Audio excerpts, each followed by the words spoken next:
కాదు. క్రిస్మస్ అంటే కొత్త బట్టలు కొనుక్కోవడం కాదు. క్రిస్మస్ అంటే క్యారెట్స్ కాదు. క్రిస్మస్ అంటే కమ్మటి బట్టలు కాదు. క్రిస్మస్ అంటే గుడిసెలు వేయడం కాదు. క్రిస్మస్ అంటే స్టార్ కాదు. క్రిస్మస్ అంటే దేవుడు హృదయంలో క్రిస్మస్ అంటే దేవుని ప్రేమించాడు. క్రిస్మస్ అంటే దేవుని ఆరాధించడం. ఈ రోజులో క్రిస్మస్ అంటే దేవుడు మన హృదయంలో పుట్టడం, అదేవిధంగా దేవుణ్ణి ప్రేమించాలి. క్రిస్మస్ అంటే దేవుణ్ణి ప్రేమించాలి. క్రిస్మస్ అంటే దేవుణ్ణి ఆరాధించాలి. కానీ దురదృష్టం ఏంటంటే క్రైస్తవ జీవితంలో క్రిస్మస్ అంటే ప్రతి ఒక్కరికి వచ్చేటువంటి అవగాహన ఏంటంటే ఇవన్నీ.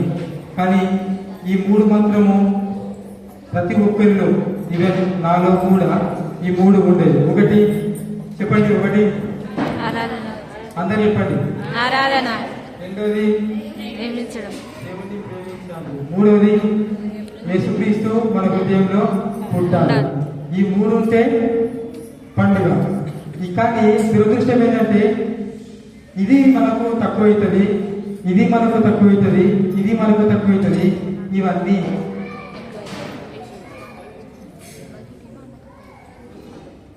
ఈ మూడు మన హృదయంలో తక్కువ ఉంటాయి, ఇవన్నీ ఎక్కువ ఉంటాయి. Thank you so much.